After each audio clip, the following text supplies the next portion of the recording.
We are back at it again. This is Fourth in Fantasy. My name is Hancho, and this is my guy. Siriaco, call me Rocco. We have a very special guest with us That tonight. we do. You know his work if you spent any amount of time on Twitter X. His Y series is a must see tweets. A man who brought the word curvilinear into the national lexicon. My friend, Brandon Angelo. How we Welcome. doing? How we doing, everybody? How we doing? Doing good, man. Happy to have you on, man. Listen, Yeah, we kind of been talking about this whole having you on the pod for goodness gracious for I say 3 4 months now. sure. We very much love the content that you put out. I Yeah, think we're very much you give a very unique insight to the world of Absolutely. football Yeah. yeah. on the for the platform. So shout out to all the content that you do Appreciate lay it. out for us wonderful fantasy football players out there. Well, let's get into the weeds of things, my man. Once again, this is Fourth in Fantasy, your fantasy playbook to dynasty wins. Back at it again with episode 46. We got a good one for y'all today. We're going to be talking about these wonderful draft prospects. I know we all are in those rookie drafts right now. I finished about 4 or 5 at this point. I'm still in some more that start yesterday or start tomorrow, 2 days from now, over the weekend, baby. We're really in the deep of these things. You know how we doing it. But we're looking at some of the questions we're looking at today. We're going to start off with the one and the only Ashton Genty, the top running back in the NFL draft in 2025. Well, he went to the Las Vegas Raiders, which I think probably was the best landing spot he could have went to when it comes to the amount of volume he's going to get in that organization. What yeah, well, he was consensus the 101, basically the one of the very few blue chip prospects in this draft. To you, what makes Ashton Genty so special? That's a great question. I think with Genty, one of the biggest things that I look at in running back prospects in general is, are you a part of a system or are you the system? Mhm. And with running backs, that's what you kind of have to look for. Very few guys are the system, and he's one of those dudes. He's the heartbeat of an offense. The younger guys like Jameer Gibbs, Bijan Robinson, your Christian McCaffreys and the veterans of the world like Alvin Kamara and Derrick Henry and Saquon Yeah. Barkley. Like that's kind of the conversation he's in terms of caliber of player. Mm-hmm. And I think when we talk about traits, it starts with his run stamina, his ability to play at the same speed all 4 quarters, but also Mhm. too, when we're talking about 20, 30, 40 yards down the field, it's really Mm-hmm. to bounce off guys, create space, and just chain maneuvers with efficiency. That's a really big one. That's hard to do down to down as you get deep Mm-hmm. in games. And it felt like And yeah, Genty, the more the game went on, the better he got. And that's a shining trait of his and something that he kind of shares with former Raider Marshawn Lynch. Mm-hmm. He just kind of has that innate ability to take over games late in games, and that's probably the thing that drew me to him the most. But also, I think it's the multi-dimensional skill set he offers. When you look at his 2023 tape, Yeah. more used as a receiver. That oh was a yeah, lot of his usage. And I think that is something we've kind of forgotten. I think when we talk about down the field on wheel routes, when we talk about the intermediate area angle and option routes and in the screen game, he can do all of that in spades and profiles as like a 50, 60 reception guy across from the rushing upside. And that's a Mm-hmm. really big boon to his overall stock and fantasy. And yeah, you are right. And set it and forget it 101 of this class. I think Yeah. Yeah. he's one of those guys going to come in from day one and be a 1,300 rushing yards, going to add another 300, 400 in the air for sure. hey Angelo, quick question. And on while we're on the topic of his receiving profile back in 2023, a discussion that came upon in the Discord was what happened between when you look at his Mhm. yards per route run. Yeah, It's very different from his 2023 season to his 2024 season. sure. And then we talked about okay, one, yes, they didn't throw to him enough, but also the topic came upon isn't doesn't yards for route run doesn't it uh, calculate efficiency? So shouldn't it like if he were to still make he got less targets but still got more yards on those targets, would it his yards per route run would it still be relatively like towards that 2023? Would it differ that much down to where I think it was what a 1 point, I'm sorry, it's a 0.54, a Yeah, much different from his 2023 season. So could you explain that, because that was like one of the lowest in the class. yeah, it's Seems a interesting. different guy. Yeah, I think a lot of times what happens is for running backs it's different because when you talk about routes for running backs, you're talking about as an outlet option and not being a primary part of the progression. It's different than like an outside receiver or slot receiver per se, where if you're a high end college receiver, you're likely first in the progression, right? And so that's Okay. different when you're the majority of the routes you run, right? Like probably 35+% of the routes you're running, you're the primary read, right? Yeah. Probably 50-60% for some of the high end guys, right? Like Ted McMillan, etc. With Genty, he was a lot of the passing offense 2023, but his capability as a runner was the focal point in 24. And that Okay. was a big part of it. I think it was more of a stylistic change in how they wanted to play than a he's not a productive receiver anymore for XYZ reason. And that's the thing about running back. It's like, unless you're getting the ball, like if you're running, basically like an angular option route or you're in the screen game, Yeah. you're running a flare route, you're clearing out, like things of that nature where you're not the primary read. So you're not getting the ball as frequently, right? So for me, when I watched his 2023 versus 24 tape, I just noticed a lot more heavy sets, right? That was a big one. A lot less shotgun. So we're talking about a lot less pass down usage and pass game usage for the back. Like if you think about running backs being successful in the screen game, in the short to intermediate areas, you're talking about a lot of shotgun. Yeah. That's a big one, right? Like think about Alvin Kamara with Drew Brees, right? A lot of angle option routes, a lot of primary reads, and that just wasn't how Open in the field. Yep, that's not how Boise State played in 24. Stylistically different than 23, but I think that's a primary factor to why we saw such a dip in per down efficiency from Genty.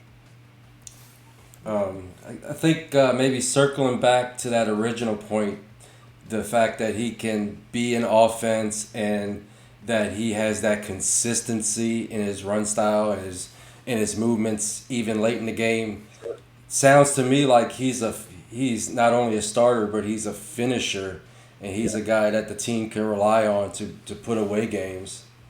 Yeah, One absolutely. one thing I will note that once again, with him going to the Raiders, he doesn't have competition for that third down role, right? There's not a guy that's going to push him away off that third down. He's going to Not be the Mostert. yeah. I mean, I think I like well, let's honestly, a 30-year-old to somebody who's some would consider, I hate this word, generational. I don't think he's generational, but nevertheless, he's below that tier of generational guys. Give him a chance It's to be generational. right. So I think if you lean on him, like the guy, if you seen Ashton Genty without his pads on, he looks like he was built in a motherfucking lab. Sure, sure. Yeah, I don't see honestly much touch competition from that standpoint. He's gonna lead. He's gonna lead all rookies in touches, but like with 95% certainty. So yeah, I think from that standpoint, yeah, he's gonna be a really high touch back because he can handle it. He's proven he can handle it. And it's a Pete Carroll offense, right? So this is going to be an offense predicated on the run game, play action, and having Jeanty on the field because also, too, he opens up a lot for those playmakers, right? Mm-hmm. They have, obviously, Brock Bowers, Jacoby Myers, Jack Beck. Like, they have guys who can win one-on-ones, and he's going to be pretty big for their overall success, I think, in that capacity as well. And before I let Rocco ask you our next question, with Ashton Genty, where would you see him in the overall running back landscape in the NFL finishing in 2025? Finish this sentence for me. Ashton Genty finishes as a top blank running back. 5, easily. Okay, yeah. I think I think besides Barkley, Gibbs, Robinson, healthy Christian McCaffrey, I think it's Jeanty, Achan, that's kind of where the next wave is. Yeah. So I think for sure he's in that category. And you can kind of lump all those guys fairly close together. Obviously, we saw Gibbs almost have a 2K total yard season, and obviously Barkley had one of the best seasons we've seen in recent memory for a back. For sure. But I think from the perspective of this is a new-look Raiders team that's looking to run the ball, I think it's not a hot take to say that Jeanty might be top 4 in the league in touches, total touches as a rookie. And I think that type of volume is going to be an absolute boon to his fantasy stock, because he's also going to get a lot of work as a receiver. I think he's a tertiary receiving option in that offense. And I wouldn't be shocked if he saw 75 targets or so. I mean, this is going to be someone that is going to come in. They spent a top 10 pick on him. I think he's going to be, the secondary option in that offense to Brock Bowers from day one and be the identity of their rushing attack. I love that. Hell yeah! I'm about to get my first Ashton Genty share. Oh, I have none, so I hope nobody's gonna trade you that. You have to give up I'm not. No chance. Like that, or you're gonna have to give up everything. Sure.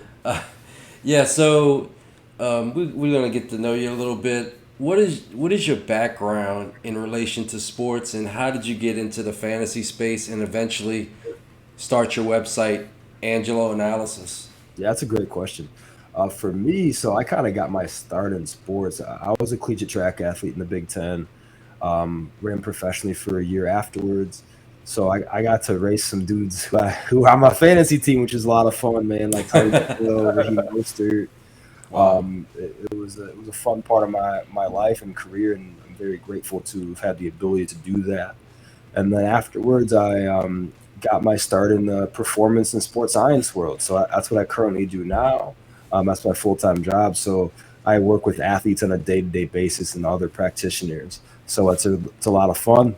I get to be kind of on the ground level, I would say, of looking at human movement and dissecting and solving those problems for athletes, which is cool because that really helps me evaluate talent from a fantasy lens too. And that's kind of how I got my start actually in the fantasy space, because football was my first love, and I realized pretty quickly as a scrawny freshman in high school that I wasn't going to be able to be like Maurice Claret. So I turned my attention to the track and field side of things, and it worked out okay. So I decided to just keep my passion in football. I've been playing fantasy since I was like a sophomore, junior in high school, so a long time now. So yeah, I mean, I love fantasy football, and I love being able to evaluate talent, just see things through kind of the lens that helps me, I would say, be good at what I do day to day.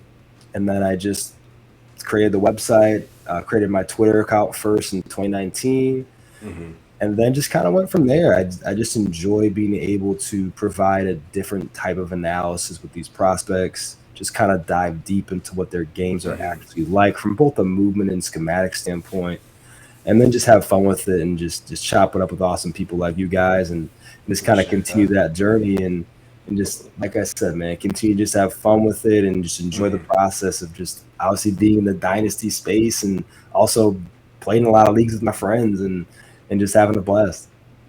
Yeah, I've been a fan of your content since the first time I saw you post one of those Y series. So it's very exciting to have you on. Yeah, for sure, man. The first one was David. Why David Montgomery? I remember that because it's 2019. I'm a huge Bears fan, so it was cool to kind of see, doing the Y series, and he went to the Bears. I was like jumping up and down. I was so hyped. Big David Montgomery fan too. I think he's an awesome back. Awesome. Yeah, man. It's been a fun ride. Love that, man. And like Rocco said, even before we thought about having you on the pod and he brought your name up, I was like, oh shit, yeah, I've been on his content for like the last 2-3 years, and just to see you would definitely boom as of late, but man, you've been growing this whole time. I'm happy to see that you're getting the flowers that you deserve, honestly. No, I appreciate and it. The beautiful thing is you come at it from a totally unique perspective. I don't see anybody in the space coming at it quite like you do. So yeah, for sure. Very unique voice in the space. Thanks, man. I appreciate that. But we're looking for player takes. Yes, sir. We need it. We need it. What are your favorite wide receiver landing spots? Oh, it's a good one. First, I would say Pat Bryant, Denver. I think that's the first one that comes to mind. Boom. What did I not say? Put in the Discord that we had somebody literally in the Discord be like, how do we feel about Pat Bryant? And I was like, we feel great about Pat. I know how we feel about Pat Bryant when I saw him go in the early third in one of our drafts when Hancho was always the first one there. Yeah, man. He watches so much damn tape. Yeah, you're a top 75 pick. Sean Payton's system. Courtland Sutton's 31 years old next year. He's likely going to be a free agent. And this is a guy that Sean Payton said reminds him of Mike Thomas. I mean, this is really, if you think about it, Sean Payton's first swing at a receiver. Yeah. Right, early. And top 75 pick, spent good capital on him. Went a smidge earlier than I thought, but you watch his tape and you see a lot of the traits that Sean Payton likes in the outside receiver. Yeah. Sudden line of scrimmage, early winner, really physical over the middle of the field, great hands, can fight through contested, like just a really reliable intermediate option, but also to block his ass off. Like that's a huge one for me. Just the physicality he brings and has that nasty attitude that you want from your alpha receiver. And that's something I think that Sean Payton looked for in this draft. And honestly, like there's only a few guys that have that like nasty in them at outside receiver in this draft. And he was one of them. And I think even this year with Sutton being on the field, I think he starts in 3 receiver sets immediately. And I think next year, if you look at the target vacancy that Sutton will bring, if he's not a Bronco, I mean, you're looking at 120 targets annually.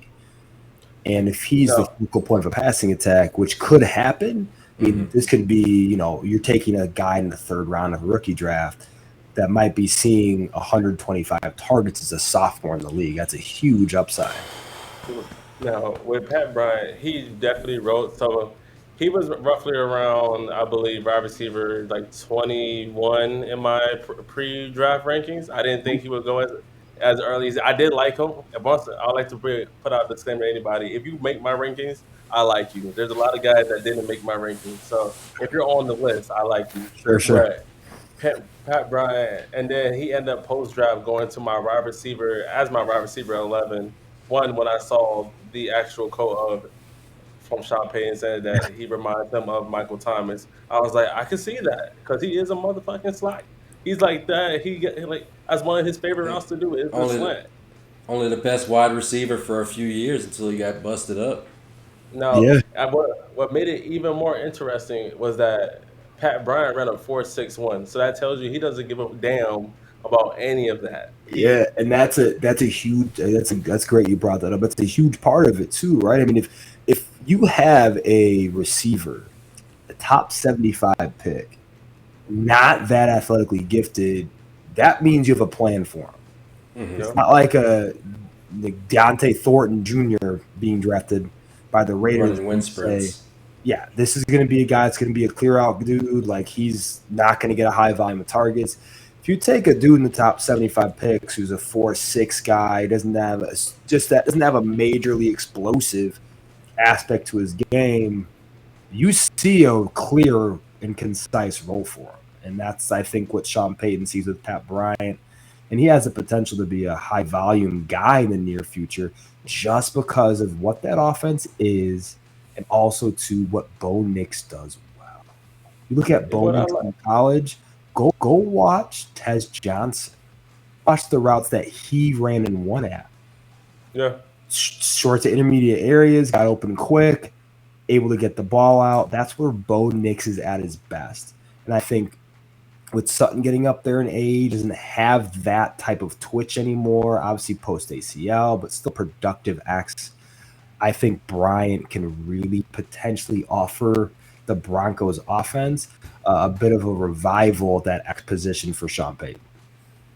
Sure, they were out there tossing out Devon Vele, trying to get that type of, in the slot too. Right. He was kind of nice at times too. He was dope. And I think Pat Bryant can also do some work in the slot. So what I liked about him, he did have one of the better drop grades in the class at 88.7. He had what you would not think about from a guy who runs a slower 40, but he gives you some yak ability. Like he had tough, dude. Tough, good. Honestly, good mover too. Like, and he separates early. Like, that's the thing. Like, you kind of notice about his game, and Sean Payton mentioned it, and I wrote about it in his eval on my site. He's a pretty abrupt mover at the line of scrimmage. Like, he gives you what you wouldn't think he would, and can get open quick. He can win quick, and that is something that Sean Payton loves from his outside receiver. Is someone who can win quick, provide a good throwing window for his quarterback. I mean, that's just him to a T, and that for me that's my favorite spot for any position in the whole class, because that is one that you're going to be able to get in the third rounds of rookie drafts, like every day of the week. Like, he's not going in the second anything that I've done. No, he's someone in the early third round where it's a no-brainer. Like, this is someone who could literally walk into 130 targets as a sophomore in the league. With what Sean Payton does and the high volume he wants to utilize in terms of that position in particular. Yeah, that shit gets me hyped. When I be able to get him, I've been getting him in the fourth round sometimes, or if I've been hitting fourth round. I'm telling you, crazy. I've been undrafted. And you know me, I'm everybody's going after the high end guys, but where leagues are won is in the third and fourth rounds, 100%, man. where you can mine that maximum value every year. No, a question that I do have, which was another discussion that came up in the Discord. We were going back and forth. It was a question between somebody was on the board and they were like, should I go Emeka Egbuka or do I go Matthew Golden? Mm-hmm. And there's been a lot of discussion. Like, I think some people are overthinking this, to be honest with you. When they keep thinking, oh, we're going to have to wait for Emeka to turn up in 2026. Who the hell do y'all think Jalen McMillan is? I need somebody to talk to me real quick. I'm not saying he's a scrub, but he's immediately nuked. That's what he is. People have it ranked as, oh, you got Evans, Godwin, McMillan, and then you have Emeka. No, it is Evans, Godwin, Emeka, McMillan. Let's not get this shit twisted. And the guys in front of him are hurt and older. Yeah, I agree. Look, I have Emeka ranked pretty high in my post-draft ranks. About like 90% of the way through that finished receiver last night. And yeah, Egbuka for me is I am ahead of McMillan. Like, this is a cat that I think is going to be a potential wide receiver 1 next year. Like, you see Mike Evans likely on the way out. This Godwin is up there in age and oft injured at this point in his career. The injury he had last year is hard to come back from like a kinesthetic standpoint. So that's another thing that comes to my mind is Chris Godwin's role will change. Mm-hmm. Because what will happen is they're going to make him the Z who is going to play in the slot in 11. Emeka. right? Yeah. And that is going to be something where I think towards the end of this season, towards the playoffs, I think the Bucks are a playoff team. Emeka's going to come on. I think he's going to be one of those early season trade candidates where you just wait because the first 2 games he might not offer you much, but if you see a lack of production from or you see the downturn of Evans at this stage in his career, I think you're going to see Egbuka step up. But even like next year, I think he's going to be an absolute monster. And he's going to lead the Bucks off. He might lead the Bucks offense in targets in 26. I agree. And that's huge because you think about it, as Baker Mayfield threw the ball like 570 times. You're definitely in the top 5 for sure. Like, Passing. Seeing like 33 a game, 32 a game. There this season. That's look, if you're spreading the ball around, like Egbuka might have 7 targets down the stretch. That's enough. So for you, it's a no-brainer for over Matt Golden. Golden off. So I like Matt Golden, right? I'm not anti Matt Golden, but if I'm drafting and I'm looking at what are some warts in some profiles? Golden is one of those dudes where I look at it and say, okay, I think he's a good player, but the yards per route run is in the bottom percentile. So when you look at historically guys who've had poor yards per route run, the issue becomes if you've had under 240 for your best season yard per route run being 240. You go into a class of players that have 3% or below likelihood at hit, right? By hitting, I mean like multiple 1,000-yard seasons. So, yeah, the players that have hit, you're looking at guys, Michael Pittman, right? You're looking at guys. I think was it Amon-Ra St. Brown? One of them? No, he wasn't. I don't think St. Brown was one of them. I think St. Brown was a guy that was in the. I think he was in the 2.7-ish range. I'll look though, but yeah, I mean, I think I go down my list and I'm like, oh man, like I have Hunter Renfrow. He was okay. Like the biggest one was Nico Collins, obviously, right? He was really one of the best receivers in the league. But it's a pretty sparse list, and this is going back to 2018. This is 230 wide receivers. So you're looking at a 3% chance. Look at where Matt Golden was at 2.1. Here are the names. Miles Boykin, Phillips, Tyree Cleveland, Deion Kane, Don Peoples-Jones, Colin Johnson, Deshaun Hamilton, Van Jefferson.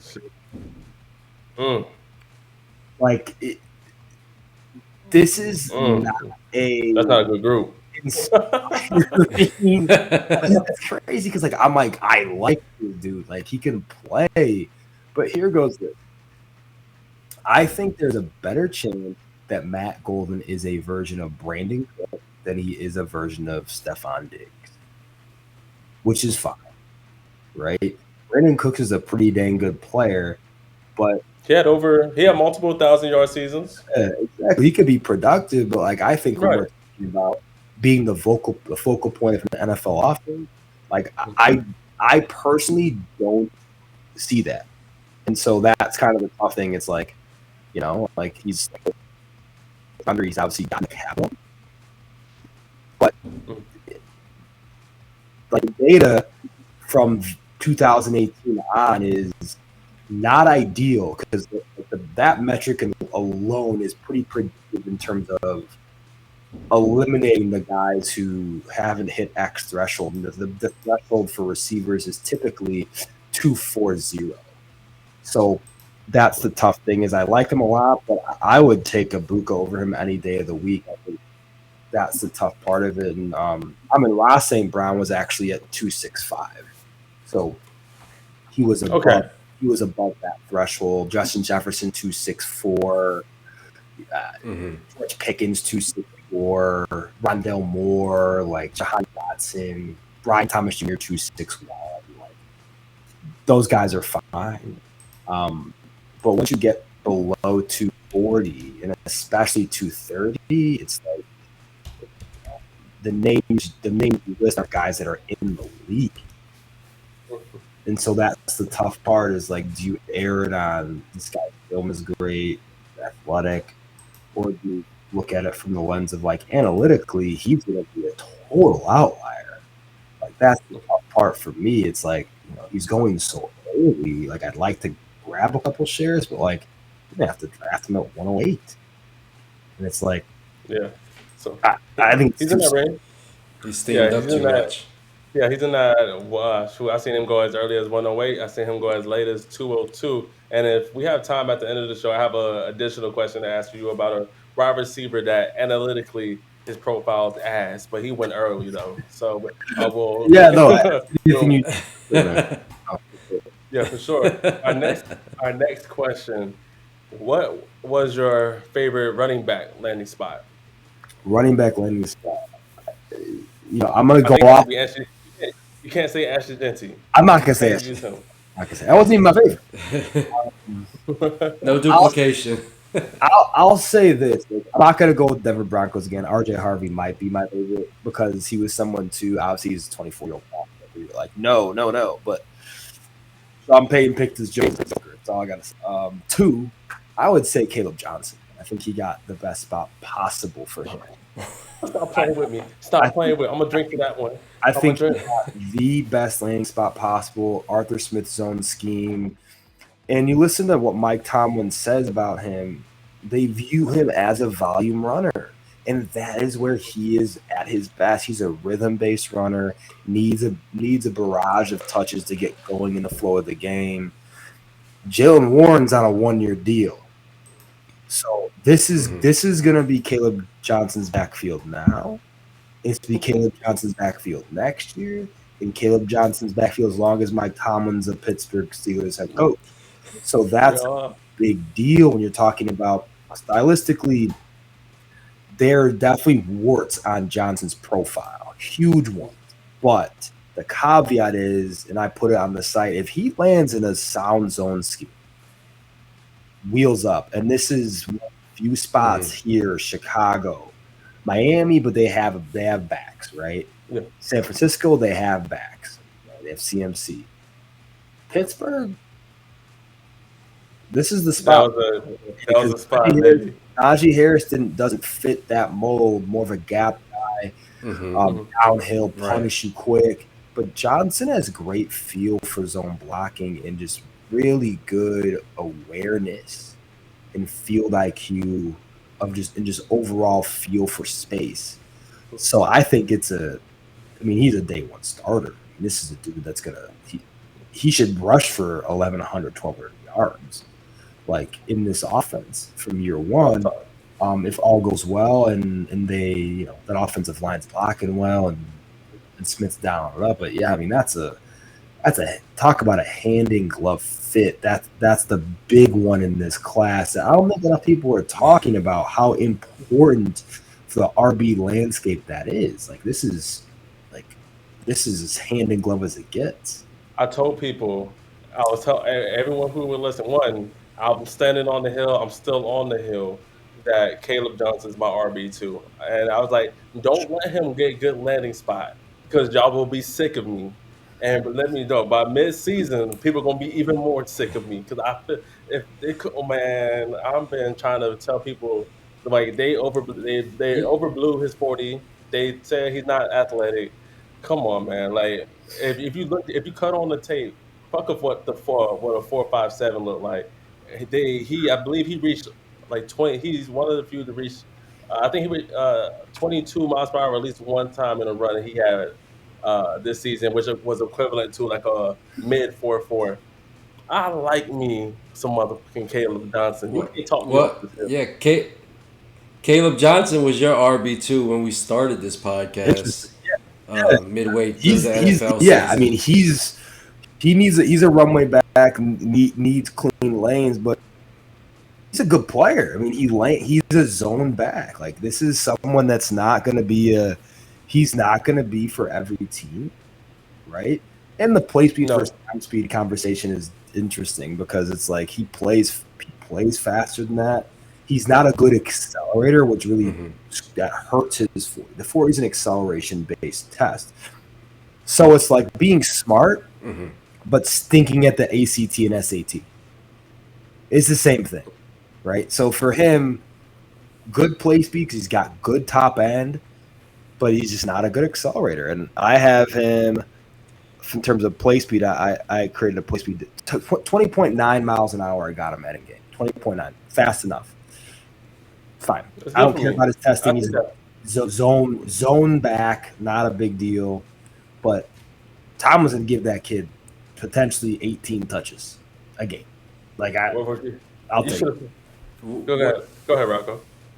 What one key trait that he reminds me of a Steeler great is his patience. Him and Le'Veon Bell both have that patience where they'll wait for the right hole and they'll position themselves, to get that right hole, and that's I think what they're going for. They want another Le'Veon Bell, a little bit different running styles, but that patience, very very much reminiscent of a Le'Veon Bell. My comp for Caleb Johnson, and I'm gonna stick to this one because I felt like their play styles, and when I watched him play, who ended up being one of my favorite backs during his time, Arian Foster. The way they both, I like him. Like, I see Arian Foster in the way that where the Caleb Johnson plays. What makes it, what he makes up in, long speed. What makes him a good runner is that he is super decisive. When he gets the ball, he's not dancing in the backfield. He's straight through. He's looking to where he needs to go, and he's going. And then by the time you know it, he's in the second level of the field, and now he's breaking off on a long run on you. Now, I saw the Dallas Cowboys fan base all throughout the draft. We were like, we need a running back. Draft a running back. Caleb Johnson was right there. Why didn't we grab him? It's because, one, we're moving to a man gap scheme with if you are a follower of the Cowboys, with us taking Tyler Booker, that basically screamed that we're moving to a man gap scheme. And don't get me wrong, do I think Caleb could do it? Sure. But his bread and butter, or if you want to get the most out of his potential, he needed to go to a zone, a schematic team. Yeah, no, 100%. I agree. He reminded me a lot of actually Rashad Penny coming out of San Diego State. I hate injuries. I love me some Rashad. Penny stay healthy, but yes, same style of runner. I mean, if Penny would have stayed healthy, I mean, he would have been one of the better backs in the league.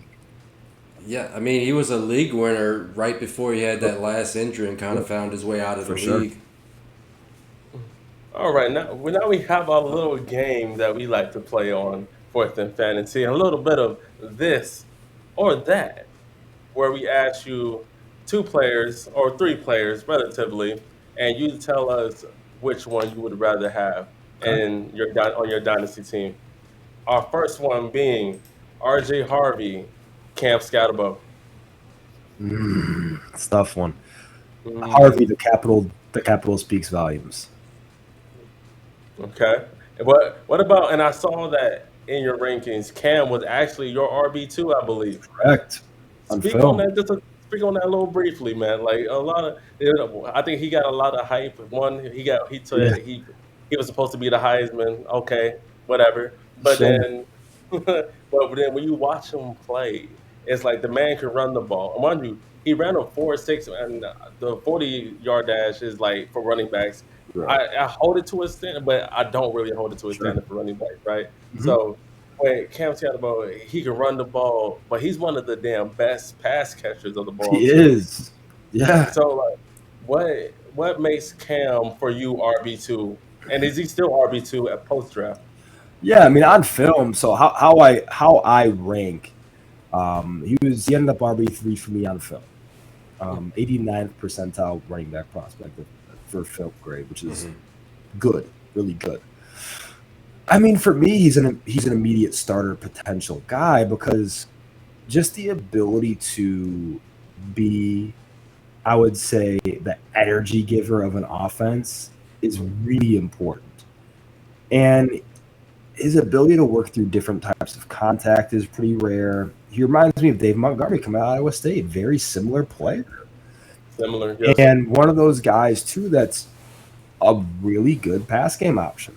Can run angle and option routes, good in the screen game, good on the outlook because the outlet option, because he's one of those dudes who's gonna make the first guy miss Of or course.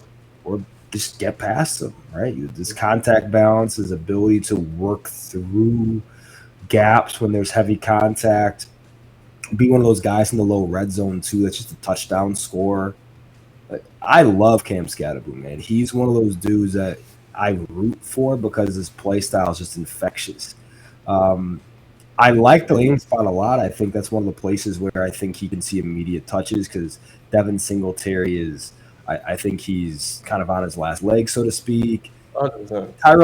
Tyrone Tracy's good, but I don't think he's a volume based ball carrier like Scatteroo is, and that's something you look for as well. Is do you look for guys who have a good enough through contact skill set, sound enough to absorb hits over and over and over again, and remain resilient in the fourth quarter, right? That's Cam Scatteroo.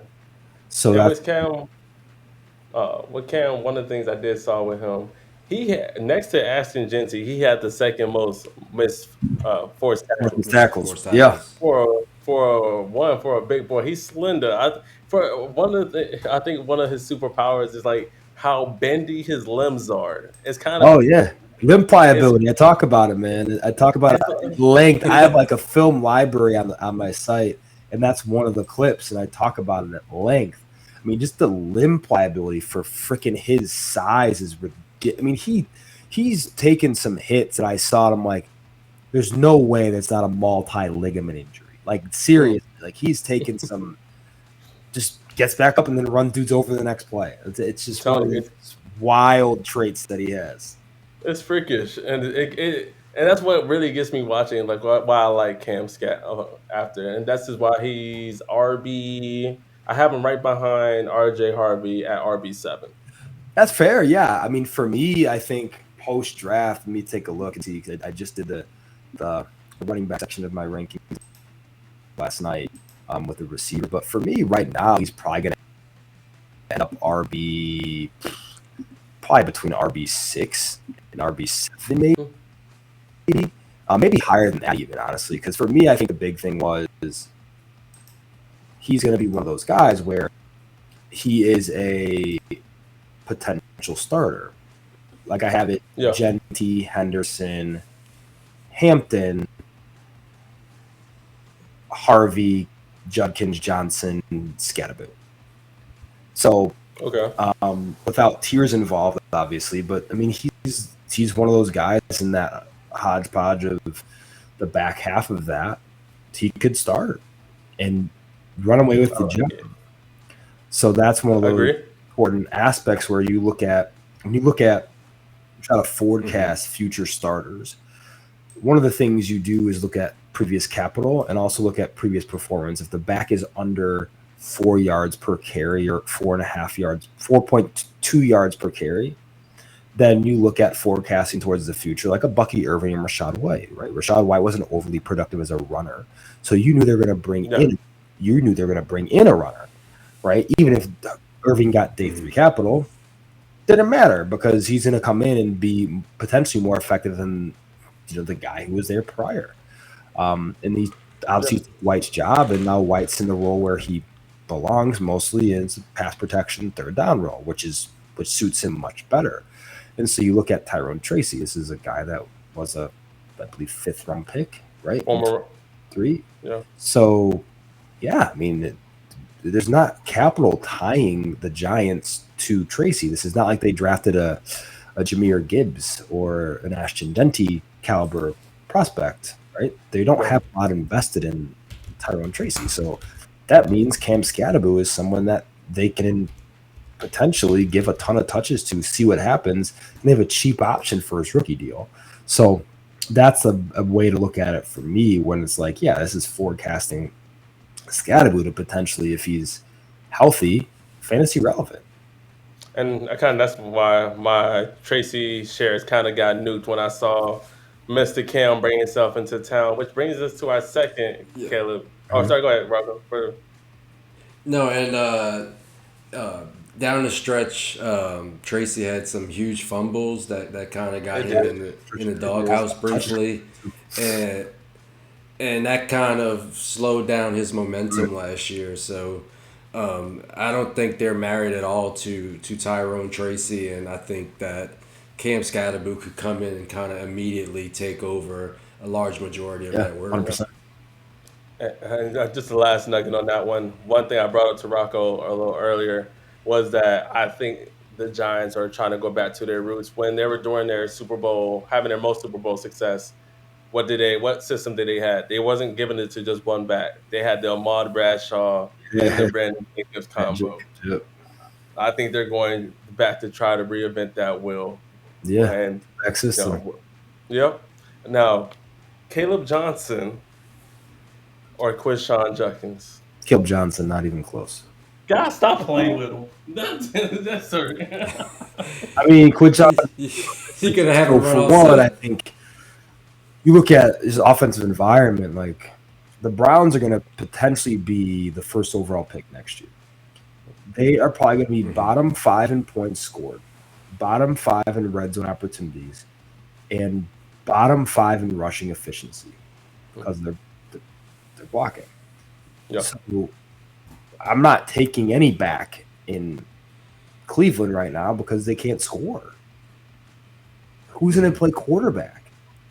That's a big one. Pickett. I think so. Or Joe Flacco. If Joe Flacco plays, that's fine. But what's going to happen is Jimmy Adams is going to look and be like, man, if Joe plays, we're going to win. And we want a quarterback next year, so we probably shouldn't win as much. But what do? Or they go to Shadur. Or they go to Dylan Gabriel. Doesn't matter because they're not going to score points. So if they can't get in the red zone, you're no use in fantasy football as a running back. You're just not. And he's not doesn't profile as a guy who's going to have 60, 70 receptions. And also Dylan Sampson, who is a potentially better player, is in the backfield as well now. So it's one of those situations where with Judkins, he's definitely an avoid for me in fantasy drafts. Yeah, I think when he first got drafted, he steamed up a lot of people's boards, and then Sampson, I believe, went in the 4th round, and you still got to remember Jerome Ford's there. So now you got a 3-headed quagmire on a crap offense with no offensive line. So, it's not a very favorable position. That's why I think he finished that as my RB7 out of that top 7 guys. For sure. No, honestly, with the only thing that throws me off with Quinshon Judkins is that he had extremely, for a person his size and type of play style, his yards after contact per attempt were lower than I would think of for a guy who plays like that. And that kind of scares me a little bit. And he doesn't provide much wiggle for you in the game. No. But he's still a decent receiver. I think he could be used in that way. But then you have Jerome Ford, and I think Dylan Sampson might still be better than him in that aspect. Yeah, it's tough, man. It's tough to project. It's hard. It's always hard to project running backs who aren't going to be in the red. Could be bottom quarter in the league in the red zone. Like their teams are just not going to get in the red zone enough. That's why I only have one share of Judkins at this point. I just want to diversify a little bit, but I'm on in the area where you can take them. I'm usually going that Caleb Johnson, RJ Harvey, because I feel just a better. Yeah, just the upside is so much cleaner too. There's not a path. There's not a path immediately for Judkins to walk into 10 touchdowns or 1,000 yards. Like I don't think either of those happen in 2025. So I think you're waiting for 26, 27 for a potential boon in the offensive stock. I think the right answer in that portion of the draft is Emeka Egbuka. Amigo Buka, baby. Go with wide receiver, my wide receiver two, and Angelo's wide receiver one when it's all said and done. Hey, that was a bar. That was a bar. Stop playing with me. That was Oh, clip it. but next one, and I added this one into this or that because I've seen relative one, they got the same draft capital in the fourth round. Jordan James and Trevor, or was it Trevor? Yeah, Trevor Etienne. I would get Trevor, him and his yeah. brother mixed up, but Trevor Etienne, where they both are going to already a running back group that's a little crowded, but at the same time, injuries are very prevalent at the RB position. It doesn't take much for CMC to be hurt and out for the rest of the season. It doesn't Right. take much for Chuba to get a little nicked up and he'll be out for a few games, and these guys to see opportunity. Who do you like more between Trevor Etienne and Jordan James? I'm not very high on Jordan James because I don't think he's that explosive. He doesn't really give you that Sure, breakaway. His breakaway percentage was in the 16, it's like 16% or something like that. sure, I think the nearest running back in my rankings was like 16% off from that. So sure. it's a little concerning. But who do you like personally between those guys I and like their opportunity? I like ETN a lot more in terms of just as a player. I think it's the thing that's harder to project is what's going to happen with Christian McCaffrey next year, right? And so I think Jordan James is a better runner than Isaac Guerrero. So that's the tough thing. It's like if you're in a fantasy draft, the one thing to look at is Chuba Hubbard's there, Rico Dowdle is also there. So that kind of muddies things, right? You're Right. you're you're RB3 on the depth chart, and you have day three capital. Tough. Let's say next year the 49ers, Christian McCaffrey doesn't come back, and they don't draft a back. It's between Garendo and Jordan James, and I bet Garendo starts. Garendo starts, and then he might, he's one of those oft injured guys. Splits touch with Jordan James, and that's the tough thing. If you're looking at offensive upside too, I would say the San Francisco offense is a better offense to be a part of than the Carolina offense. Wouldn't So disagree. I would say you kind of go in that respect and look at and try to forecast the future and say, okay, probably the one who might have a better chance starting is Jordan James. I like it. I'll let you do the next one, Rocco. All right. This one was very controversial. Very, There's a lot of very. people on each side of these tight ends. A guy that landed on your team, so I'm sure you have some opinions about it. Colston Loveland or Tyler Warren? It's a great No one. bias. You can't be biased. I'm not. I mean, here was this. I think it's not even close in this Tyler Warren, and I think that because when you Stop look pointing. at tight ends in the landscape in fantasy, the one thing you look at is overall offensive share. Who's going to get a larger slice of the pie offensively? Look at these two offenses, right? You have the Chicago Bears, and they just draft Luther Bird. They have DJ Moore, Roma Doomsday,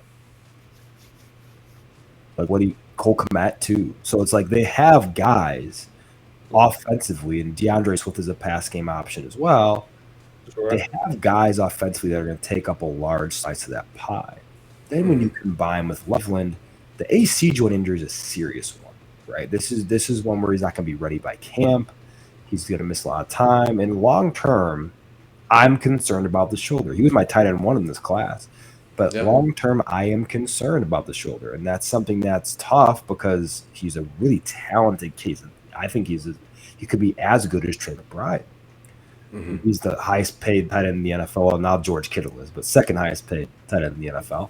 So you look at that, and it's like, where are you going to have the target share to see 100 targets in an offense? You're likely not. Then when you go to Tyler Warren, what you look at is this. Tyler Warren, when we talk about being a part of a system or being the system, Tyler Warren was the system at Penn State.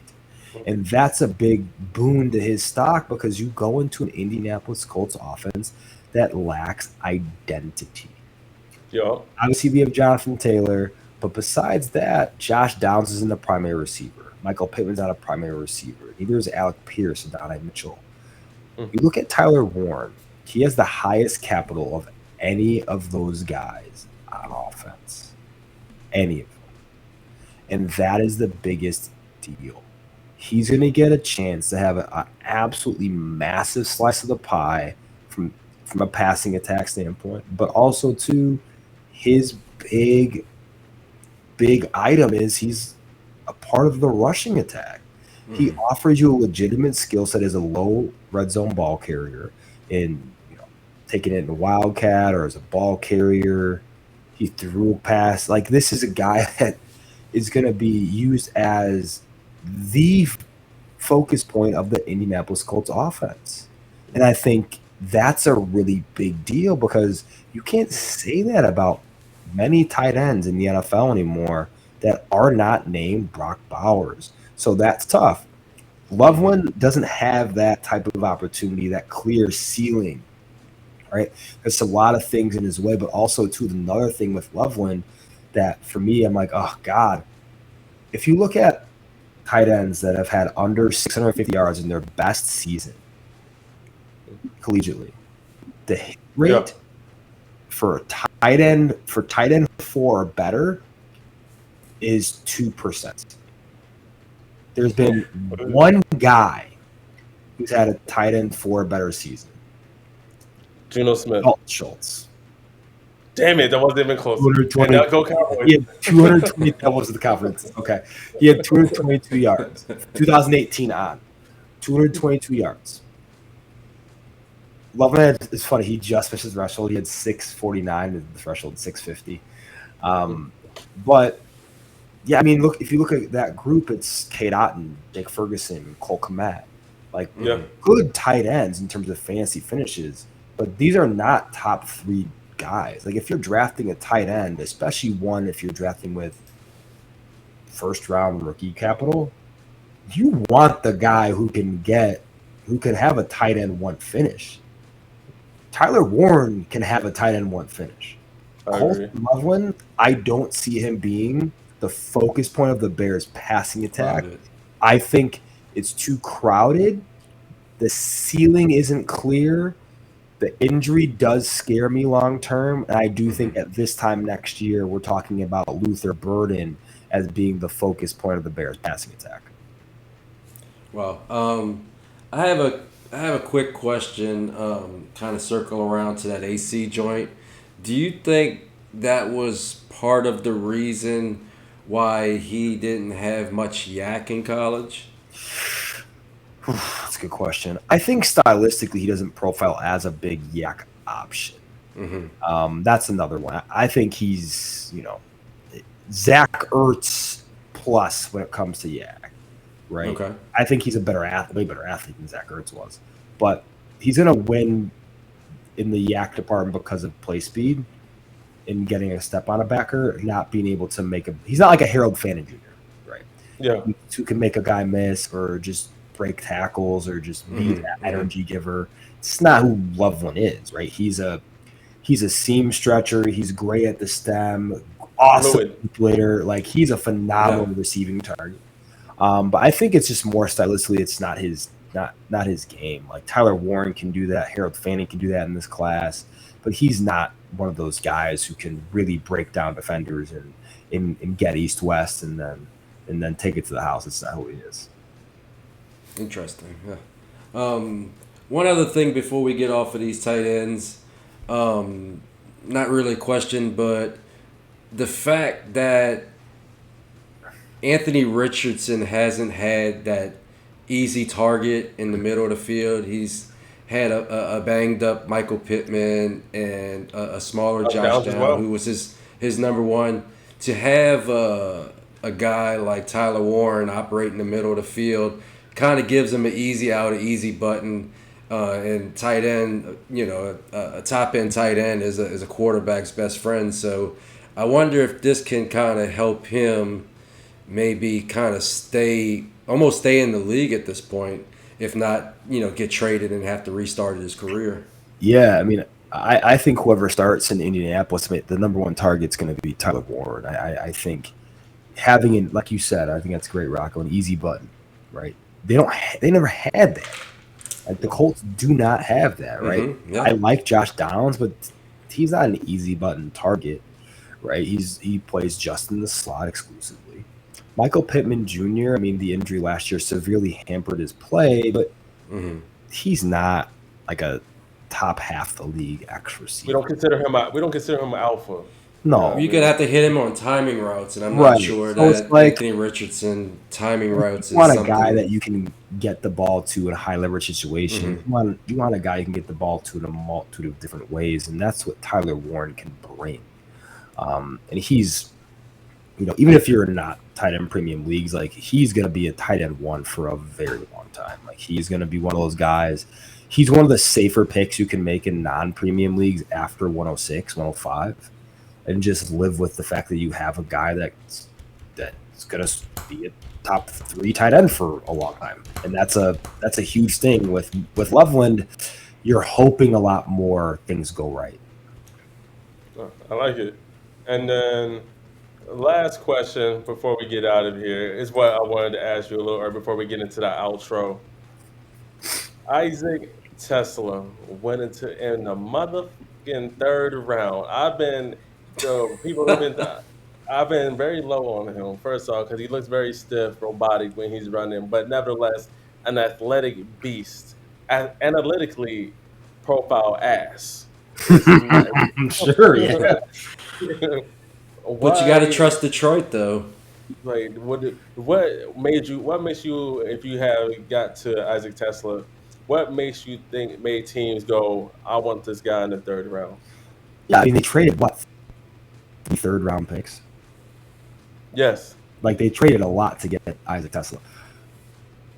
I think the biggest thing with a guy like that is you're looking at height, weight, speed.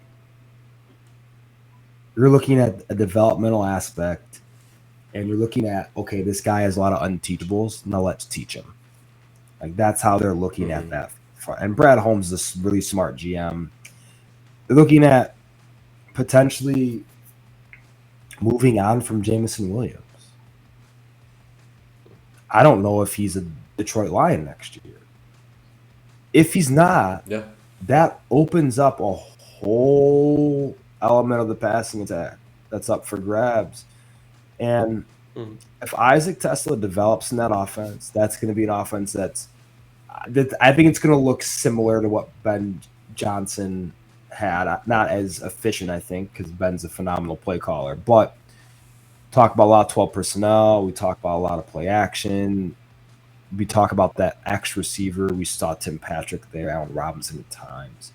That guy is a big-time blocker, dirty work player. I think they see Tesla as that, and then, okay, can this kid grow into a field-stretching, tertiary target role? Because I think also, too, Jahmyr Gibbs' target share is going to go up, right? I mean, he was the best running back in the NFL down the stretch last year. I mean, he was absolutely, yeah.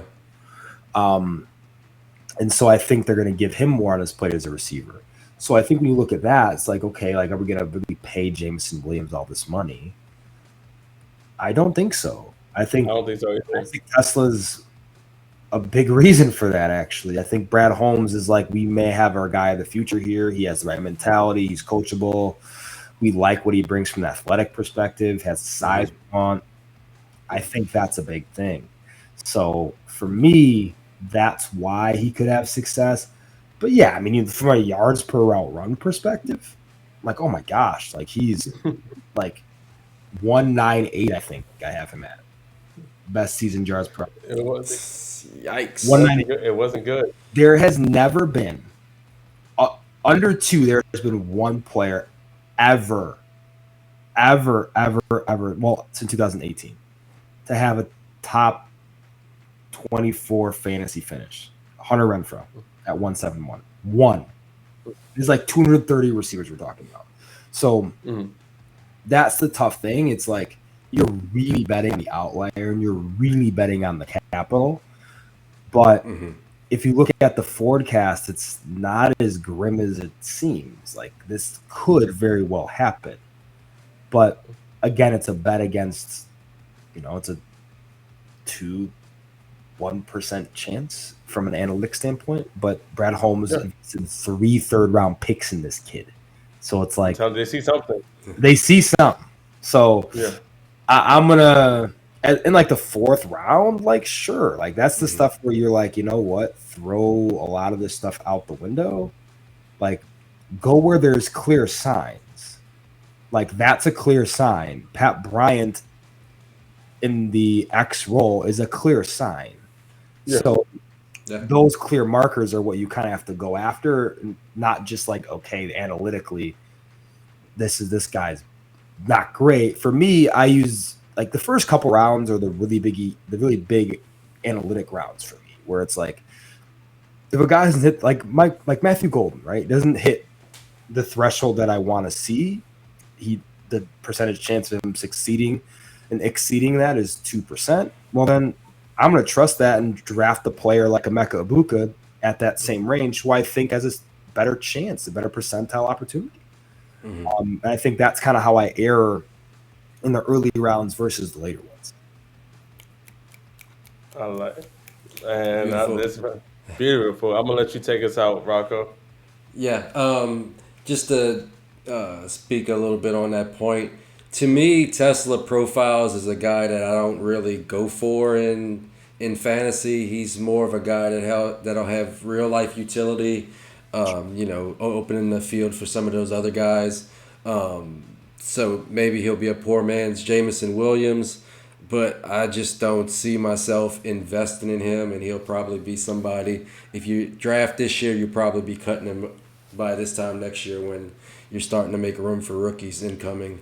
But the last question that we have is a triple header, man. We got Trey Harris, Jaden Higgins, and Jack Best. And I know in your pre-draft rankings, these guys were back to back to back. So post-draft rankings, this or that, who you got?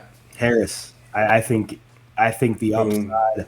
Here goes this. I think if Harris played a healthy season, he was a first rounder. Like every day. Agreed. Yeah. Like, I think that's a big deal. The others, like, I like Higgins. I like Jack Bex a lot. But I think Harris has a legitimate chance of being the secondary option in a really good passing attack. And this is someone who had the best yards per route run. I'm telling you, it jumped 5. Like it's off the charts. Like it's and against man coverage, against press, and and he just got better and better. He was a quarterback in high school. He was Malik Neighbors' quarterback in high school, actually. I saw that. Which is funny. I did not know that. I think he's one of those guys that's growing. I think the only thing I have pause with him about is the injuries. He's had 2 season-ending injuries. This last one, I think, was to his adductor. So that's what kind of gives me pause. But I think from an upside standpoint, if I'm shooting for it, I'm shooting for Harris. When I was looking at his yards per route run against man coverage, which was also a crazy damn number, it's ridiculous. It is 10.47.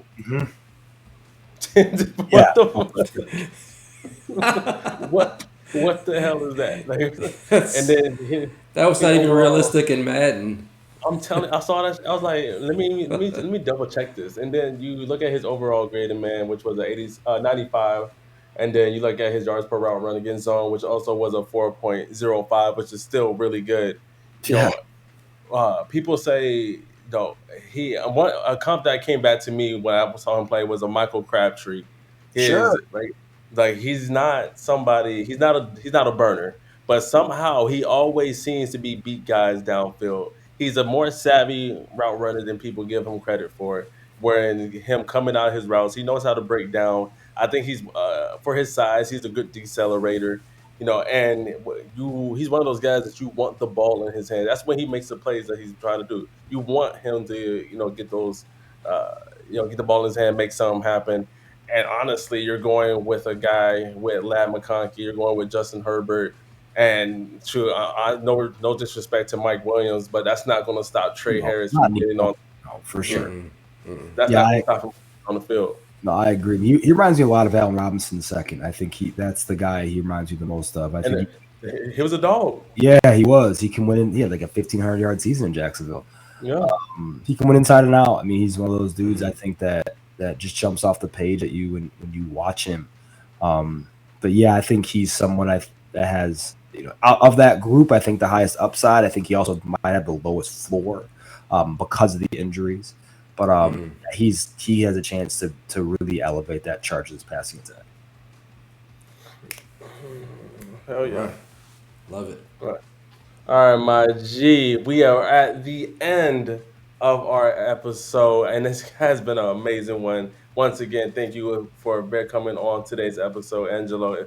It's honestly one of our favorite talks, and was looking forward to this conversation for literally the past few months since we had this set up. So appreciate you, my G, for just coming on, giving us your time, your grace, your insights into how you view football, my guy.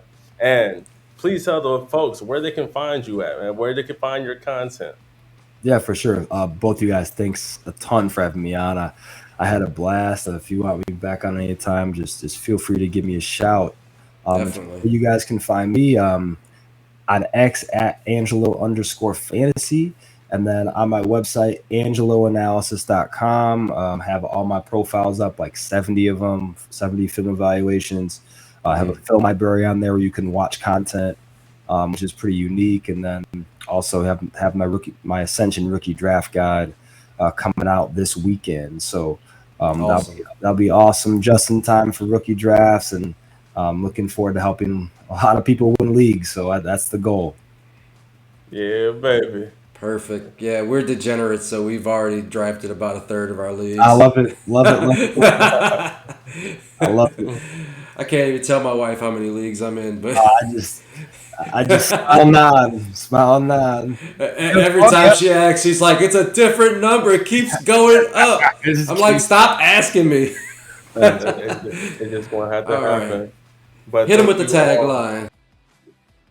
tagline. Thank you all for tuning in to another episode 46 to be exact. This is Fourth and Fantasy, your fantasy playbook to Dynasty wins. Till next time, thank you, Rocco. Thank you, Angelo. Y'all have a wonderful night. Take care.